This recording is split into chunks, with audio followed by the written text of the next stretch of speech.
तो चलिए आज हम चलते हैं विलियम शेक्सपियर की सबसे कह सकते हैं दिल दहला देने वाली कहानियों में से एक किंग लियर की दुनिया में।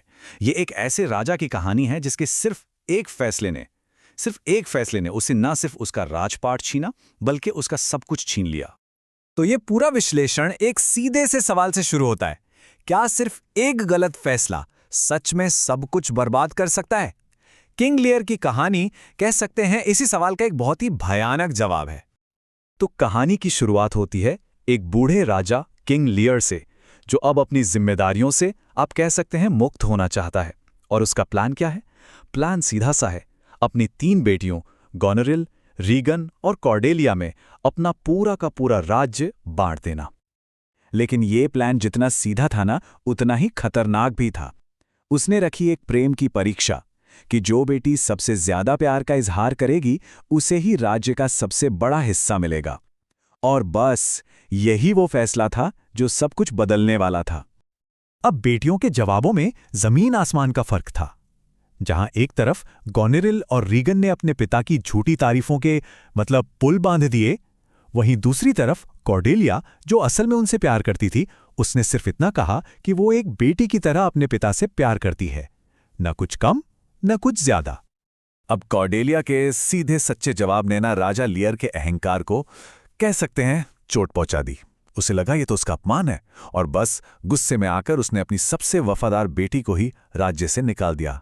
और कॉर्डेलिया फ्रांस के राजा से शादी करके वहां से चली जाती है। और बस यहीं से लियर की तबाही की कहानी शुरू होती है।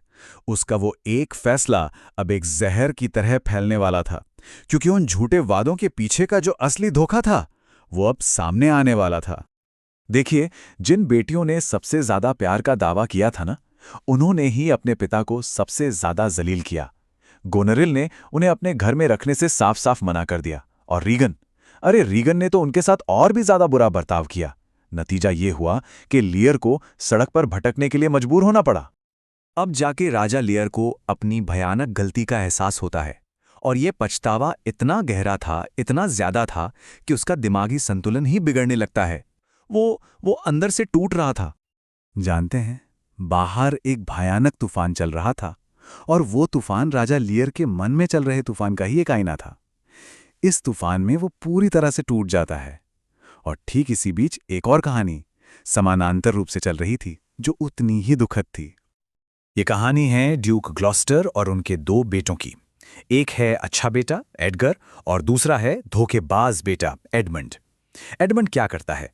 वो अपने पिता और भाई के बीच गलतफहमी पैदा कर देता है, बिल्कुल वैसे ही जैसे लियर की बेटियों ने उसे धोखा दिया था। तो दोनों कहानियों में एक ही दर्दनाक सच्चाई है, अपने ही बच्चों से मिला धोखा। एक तरफ राजा लियर को उसकी बेटियों ने धोखा दिया, तो दूसरी तरफ ड्यूक ग्लॉस्टर को उसके नाजायज बेटे ने। ये जो विश्वासघात की थीम है ना, ये पूरे नाटक पर हावी है। कहानी और भी ज्यादा भयानक हो जाती है जब ग्लॉस्टर को राजा लियर के प्रति वफादार रहने की सजा मिलती है।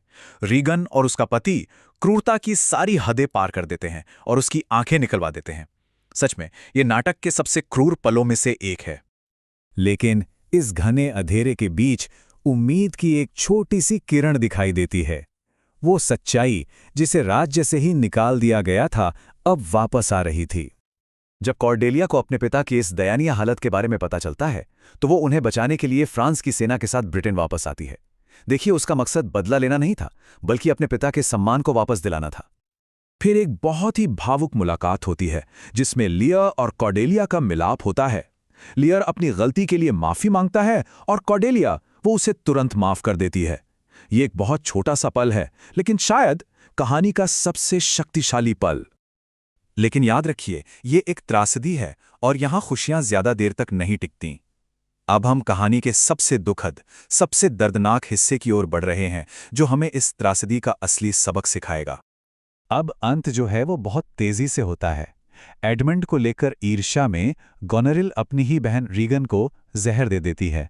रीगन मर जाती है, और जब गोनेरिल की साजिश का पर्दाफाश होता है तो वो आत्महत्या कर लेती है। धोखे का जो ये पूरा जाल था, अब वो खुद ही टूटकर बिखर रहा था। एडमंड, जिसने इतनी तबाही मचाई, वो अपने ही भाई एडगर के साथ एक लड़ाई में मारा जाता है। लेकिन त्रासदी का सबसे बड़ा, सबसे गहरा वार अभी बाकी था। युद्ध में पकड़ी गई कॉर्डेलिया को मार दिया जाता है। सोचिए, वही बेटी जो सबसे सच्ची और सबसे अच्छी थी, वही मारी जाती है। और आखिर में राजा लेयर अपनी प्यारी बेटी कॉर्डेलिया की लाश को हाथों में लिए टूटे दिल के गम से मर जाता है। एक फैसले से शुरू हुई कहानी पूरी तबाही और मौत पर जाकर खत्म होती है। तो ये नाटक हमें कुछ बहुत ही कड़वी सच्चाइयों से रूबरू कराता है ना? कि झूठी चापलूसी और सच्चे प्यार में फर्क करना कितना जरूरी है, कि सत्ता का गलत इस्तेमाल कैसे सिर्फ विनाश लाता है, और ये कि अहंकार और गलत फैसलों के परिणाम कितने भयानक हो सकते हैं। तो ये कहानी हमें एक आखिरी सवाल के साथ छोड़ जाती है। क्या अहंकार और गलत फैसलों का अंत हमेशा इतना ही दुखद होता है? किंग लियर की कहानी का जवाब तो हाँ है, लेकिन असल जिंदगी के बारे में ये क्या कहता है, ये सोचने वाली बात है।